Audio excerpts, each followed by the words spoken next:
அன்புக்குரியவர்கள் நோய்வாய்ப்படும் பொழுது அருகிலிருந்து பாதுகாப்பதுதான் ஆதரவு.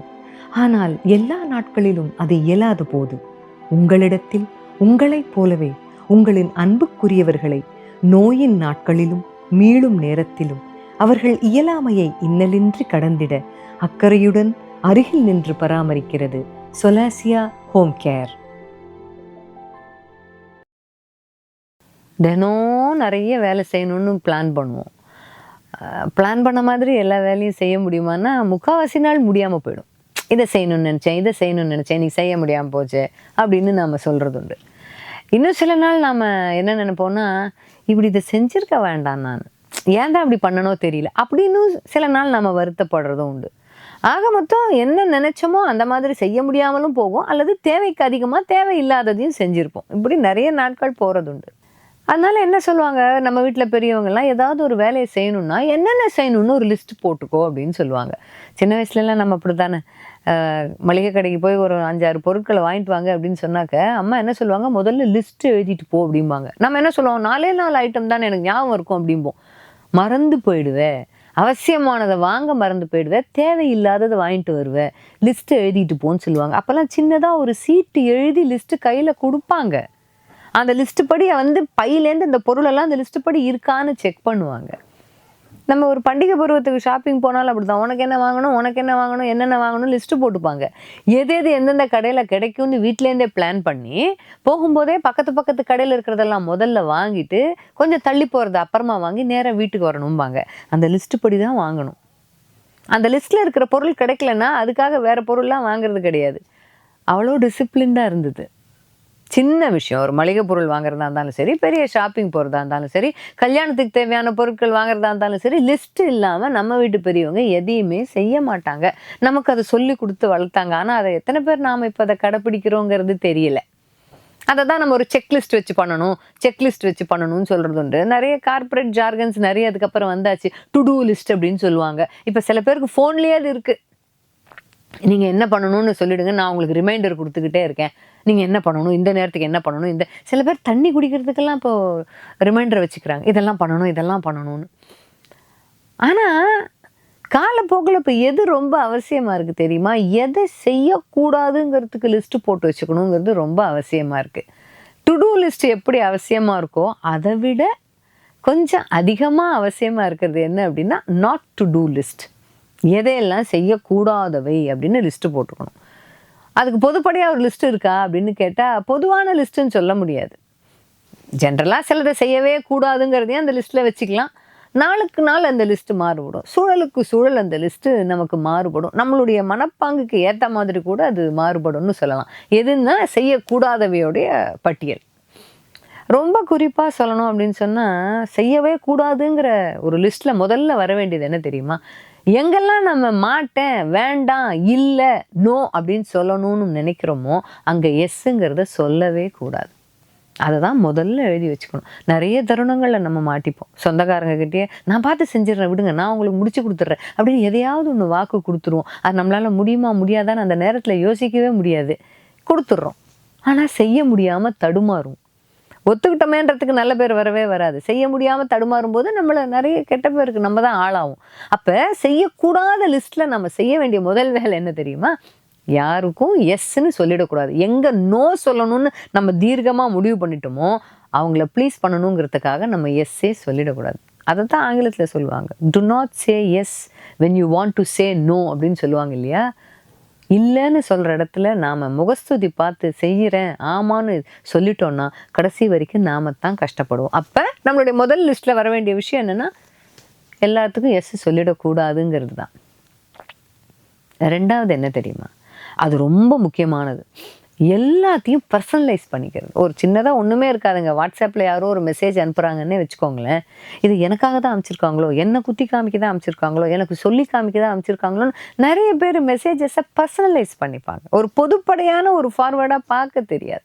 அந்த மனப்பாங்க நம்ம மாற்றிக்கணும். வீட்லேயே உட்காந்து பேசுகிறோம் வச்சுங்களா, அப்போ நீங்கள் என்ன சொல்ல வரீங்க, என்ன தான் குத்தி காமிக்கிறீங்களா அப்படின்னு நாம் நிறைய பர்சனலைஸ் பண்ணிப்போம். அதை நாம் குறிப்பாக பண்ணவே கூடாது. அது நாட் டு டூ லிஸ்ட்டில் அடுத்ததாக நாம் அதை வச்சுக்கணும்.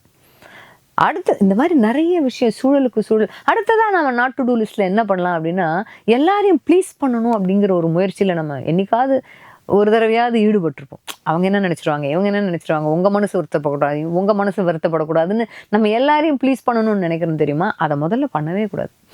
எல்லாரையும் நம்மளால ப்ளீஸ் பண்ணவே முடியாது. நாம எல்லாருக்கும் பிடிச்சவங்களா இருக்கவே முடியாது. ஒரு காலகட்டத்துல நம்மளை வந்து யாருக்கு ரொம்ப பிடிக்குமோ அவங்களுக்கு நம்ம பிடிக்காதவங்களா போயிடுவோம். அது நடக்கவே நடக்காது. அப்போ அந்த லிஸ்ட்ல நாட் டு டூ அப்படின்னா எதுல 3ஆவது என்ன போடணும்னா, நம்ம யாரையும் ப்ளீஸ் பண்ணணும், எல்லாரையும் ப்ளீஸ் பண்ணணும்னு முதல்ல நினைக்கவே கூடாது. அடுத்தது ஒரு விஷயம் இருக்கு. கேட்காம, யாரோ வந்து நம்மகிட்ட கேட்காம ஒரு ஐடியாவோ, ஒரு சஜஷனோ, ஒரு அட்வைஸோ, ஒரு சொல்யூஷனோ கொடுக்கவே கூடாது. ஏன் அப்படின்னு சொன்னா, அது ரொம்ப மலிவா கிடைச்சதுன்னு வச்சுக்கோங்களேன். எதுவுமே ஒரு அறிவுரையோ, ஒரு வழிமுறையோ, ஒரு உபாயமோ அவங்களுக்கு சலிசா கிடைச்சதுன்னா அதோட மதிப்பு தெரியாது. அப்ப நம்மகிட்ட வந்து கேட்கணும். கேட்குற வரைக்கும் நாமளா கொஞ்சம் பொறுமையா தான் இருக்கணும். நான் வேணா ஒரு வழி சொல்லட்டுமா? நான் வேணா ஒரு ஐடியா சொல்லட்டுமா? நான் ஒண்ணு சொல்றேன், நீ செஞ்சு பாரு அப்படின்னு நம்மளா போனா, ஏன் கேட்காம முன்னாடி முன்னாடி வந்து முந்திரி கொட்டை மாதிரி நிக்கிறீங்க அப்படின்னு தோணும். அப்ப நாட் டு டூல என்ன நம்ம சேர்க்கணும்னா, யாராவது வந்து கேட்காம ஏதாவது ஒரு வழி சொல்லுங்களேன், எனக்கு நீங்க இதை சொன்னீங்கன்னா நல்லா இருக்கும்னு ஒரு உபாயம் நம்ம கிட்ட வந்து கேட்காம நாமாக போய் சொல்லவே கூடாது. அதே மாதிரி ஒரு கூட்டத்துல உட்காந்துருக்கோம்னு வச்சுக்கோங்களேன். எதையோ ஒரு விஷயத்தை பத்தி 2-3 பேர் டிஸ்கஸ் பண்ணிட்டு இருக்காங்க. ரொம்ப காரசாரமா டிஸ்கஸ் பண்றாங்க. அதுல அந்த டிஸ்கஷன்ல உங்களுக்கு உடன்பாடு இல்லை அல்லது ஒரு மாற்று கருத்து இருக்குன்னு வச்சுக்கோங்க. உங்களை அவங்க அந்த தன்னுடைய டிஸ்கஷன்ல சேர்த்துக்காத பட்சத்துல நம்மளுடைய கருத்தை அங்க வெளிப்படுத்தவே கூடாது. இதெல்லாம் நாட் டு டூ லிஸ்ட் தான். இது வந்து ஒரு சபை நாகரிகம்னு கூட சொல்லலாம். அதை நம்ம செய்யவே கூடாது. நான் கேட்டேன் அப்ப அப்படிம்பாங்க. அல்லது உங்களை யாரும் கேட்கலையேங்கிற மாதிரி ஒரு பாடி லாங்குவேஜ் அவங்க வெளிப்படுத்திட்டாங்கன்னா, அது அப்புறம் நாம சந்திக்கிறது ரொம்ப கஷ்டம். அப்ப 4 பேர் சேர்ந்து பேசுற இடத்துல உங்களுக்கு உடன்படாத கருத்துக்கள் இருக்குமே ஆனால், உங்களுடைய ஐடியா என்னன்னு கேட்காத பட்சத்துல அதை நம்ம அங்க சொல்லக்கூடாது. நாட் டு டூ லிஸ்ட்ல இன்னும் இம்பார்ட்டண்ட்டான விஷயம் என்ன தெரியுமா? காசிப். தேவையில்லாம நிறைய பேர் இருக்காங்க நம்மள. நம்மக்கிட்ட அப்படி தேனும் பாலுமா பேசிட்டு நம்மளை விட்டு அந்தாண்ட போனோடனே நம்மளோட இமேஜை மாற்றி பேசுவாங்க, தலைகீழாக பேசுவாங்க. சில நேரம் அந்த இமேஜ் டார்னிஷிங்னு சொல்லுவாங்க தெரியுமா? நம்மளுடைய ஒரு பிம்பத்தையே உடைக்கிற மாதிரி பேசிட்டு போயிடுவாங்க. அது பண்ணவே கூடாது. நாமளும் நிறைய இடங்கள்ல பண்ணியிருக்கோம். அல்லது அந்த மாதிரி பேசுறதுக்காக நம்மக்கிட்ட வராங்கல்ல, அவங்கள என்கரேஜ் பண்ணவே கூடாது. வேண்டாங்க, இல்லாதவங்களை பற்றி இப்போ நம்ம 2 பேர் தான் இருக்கோம், நம்ம ஏன் 3ஆவதா யாரையோ பற்றிலாம் இப்போ பேசிகிட்டு இருக்கோம் அப்படின்னு அங்கேயே கட் பண்ணணும். அதுவும் நாட் டு டூ லிஸ்ட்ல. நாட் டு டூல வந்து காசிப்பிங் நாட் டு டூ அப்படிங்கிறத நம்ம மண்டையில ஏற்றிக்கணும். இது எல்லாமே வந்து சுலபமா அப்படின்னா, லிஸ்டா எழுதுறதுக்கு ரொம்ப சுலபம்.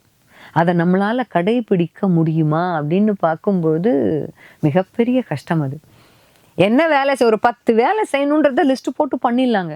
ஒரு 10 வேலை செய்யக்கூடாதுங்கிறத லிஸ்ட் போட்டுட்டு அதை செய்யாம இருக்கிறதுன்னு இருக்கு பார்த்தீங்களா? அதை மாதிரியான சவால் எதுவுமே இல்லை. ஏன்னா யாரை பத்தியுமே காசிப் பண்ணக்கூடாதுன்னா எப்படி பொழுது போகும்? என்னை வந்து குத்தி காமிக்கிற மாதிரியே இருக்க இந்த விஷயம், இது எப்படி நான் பர்சனலைஸ் பண்ணிக்காம இருக்க முடியும்? இப்படிலாம் தோணும். ஐயோ, இவங்கள்ட்ட நான் நோன்னு எப்படிங்க சொல்றது? எஸ் சொன்னா தானே நாளை மற்ற நாள் இவங்க என்னோட பேசாம போயிட்டா என்ன பண்றது? இந்த எண்ணம் வந்துகிட்டே இருக்கும். அந்த லிஸ்ட்ல நீங்க முதல்ல ஒரு 10 போட்டு வச்சிட்டீங்கன்னு வச்சு, இதெல்லாம் நான் செய்யக்கூடாதவை அப்படின்னு ஒரு 10 பட்டியல் போட்டு வச்சுட்டு, அதை ஒன்று டிக் அடிக்கிறதுக்குள்ள நமக்கு அப்படியே மூச்சு வாங்கும். இது ஏன் இதை நம்ம போட்டோன்னு இருக்கும். ஆனா நாளைக்கு இன் ஃபியூச்சர் அப்படின்னு சொல்லுவோம் இல்லையா, எதிர்காலத்துல ஏன்டா அதை செஞ்சோம் அப்படின்னு நாம நினைச்சு வருத்தப்படாம இருக்கணும்னா, அன்றாடம் அன்றாடம் நாம வந்து எதையெல்லாம் செய்யக்கூடாதுங்கிறதுல ரொம்பவே தெளிவா இருக்கணும். இது ஒரு பயிற்சி தான். இதெல்லாம் வந்து அதுக்காக சில பேர் சொல்லுவாங்க, செவுத்தில் எழுதி கொள்ளுங்கள், போர்டில் எழுதி அதை 10 தடவையாவது பாருங்க, அதை பார்க்கன்னு. நீங்கள் எதுவுமே பண்ண வேண்டாம். மனசுக்குள்ள ஒரு தடவை நினைச்சாலே வேண்டாம். காசிப் பண்ணக்கூடாதுன்னு நம்ம நினைச்சிருக்கோம்ல, பண்ண வேண்டாம். ஒரு நாளைக்கு 1 எடுத்துக்கிட்டா போதும். வர மெசேஜ் எல்லாம் உடனே சில பேருக்கு பார்த்து பதில் அனுப்பலன்னு வச்சுக்கோங்களேன், மண்டை வெடிச்சிடும். ஒரு டங்குன்னு ஒரு சத்தம் கேட்கறதுக்கு முன்னாடி என்ன கை வேலையா இருந்தாலும் போட்டுட்டு கையாலம்பிட்டு தொடச்சிட்டு வந்து உடனே பதில் கொடுத்துருவாங்க. அந்த பதில் அவங்களுக்கு ஏற்புடையதா இருந்தால் சந்தோஷமா இருப்பாங்க. அவங்க எதிர்பார்த்த மாதிரியான ஒரு ரிப்ளை வரலன்னா அது மூட் அவுட் ஆயிடும். அப்ப நாட் டு டூல என்ன சேர்க்கணும் தெரியுமா? சும்மா வர மெசேஜுக்கெல்லாம் உடனே ரெஸ்பாண்ட் பண்ணக்கூடாது. அதையும் சேர்த்துக்கணும். அதை தான் சொன்னேன். இந்த லிஸ்ட் பொறுத்த வரைக்கும் நபருக்கு நபர் மாறுபடும், சூழலுக்கு சூழல் மாறுபடும், நாளுக்கு நாள் மாறுபடும். இப்போ இந்த லிஸ்ட்டை வந்து சில பேர் சொல்லுவாங்க, அது வருஷாந்திரத்துக்கு லிஸ்ட்டு, மாசாந்திரத்துக்கு லிஸ்ட்டு, இல்லை குவார்ட்டர்லி, ஹாஃப் ஏர்லிக்கு லிஸ்ட்டு, சில பேர் அவர்லி லிஸ்ட்டு கூட போடுவாங்க. 1 மணி நேரத்துக்குள்ள 60 நிமிஷம் 10 10 பிரித்து செஞ்சு முடிக்கணும்னு எதுவுமே வேணாம். வாழ்நாள் முழுக்க கடைபிடிக்க வேண்டிய லிஸ்ட்டுன்னு ஒன்று இருக்குது, லைஃப் டைம் லிஸ்ட். அது என்னன்னு பார்த்தா டு டூ லிஸ்ட் கிடையாது, நாட் டு டூ லிஸ்ட் தான். எதை செய்யக்கூடாதுங்கிறத தான் வாழ்நாள் முழுக்க கடைபிடிக்கணும். அதில் இதெல்லாம் ரொம்ப முக்கியம். யாரையும் ப்ளீஸ் பண்ண வேண்டாம், யாரை பார்த்தும் பொறாமப்பட வேண்டாம், யாரை பற்றியும் நம்ம புறங்கூற வேண்டாம், காசிப் பண்ண வேண்டாம், எல்லாத்தையும் பர்சனலைஸ் பண்ணிக்கவும் வேண்டாம், எல்லாருக்கும் நல்லவங்களா இருக்கணுன்றதுக்காக நம்ம கடுமையான முயற்சியெல்லாம் எடுக்கவும் வேண்டாம், நோ சொல்ல வேண்டிய இடத்துல எஸ் சொல்லவும் வேண்டாம். இதெல்லாம் வாழ்நாள் முழுக்க நம்ம கடைபிடிச்சோன்னு வச்சுக்கோங்களேன், தேவையில்லாத ஒரு மனவலி, தேவையில்லாத ஒரு மனக்குழப்பம், தேவையில்லாத ஒரு மன அழுத்தத்துக்குள்ளே நம்ம கண்டிப்பாக போகவே மாட்டோம். அப்புறம் என்ன, நீங்கள் நாளையிலிருந்து என்ன செய்யணும் அப்படிங்கிறதுக்கு டு டூ லிஸ்ட் போடுறதுக்கு முன்னாடி எதையெல்லாம் இன்னைக்கு முழுக்க நான் செய்யக்கூடாது அப்படின்னு ஒரு லிஸ்ட் போட்டு பாருங்களேன். ஒரே ஒரு விஷயத்தை மட்டும் போடுங்க, லிஸ்ட்டே வேணாம். ஒன் திங், ஒரே ஒரு விஷயம் இன்னைக்கு முழுக்க நான் பண்ண மாட்டேன் அப்படின்னு ஒன்று போட்டு பாருங்க. அதை 24 மணி நேரம் கடைபிடிக்க முடிஞ்சுதுன்னு வச்சுக்கோங்களேன், உங்களை வெல்றதுக்கு இந்த உலகத்தில் ஆளே கிடையாது. நேற்றைய பொழுது அனுபவம், இன்றைய பொழுது நிச்சயம், நாளைய பொழுது நம்பிக்கை. நம்பிக்கையோடு இருங்கள்.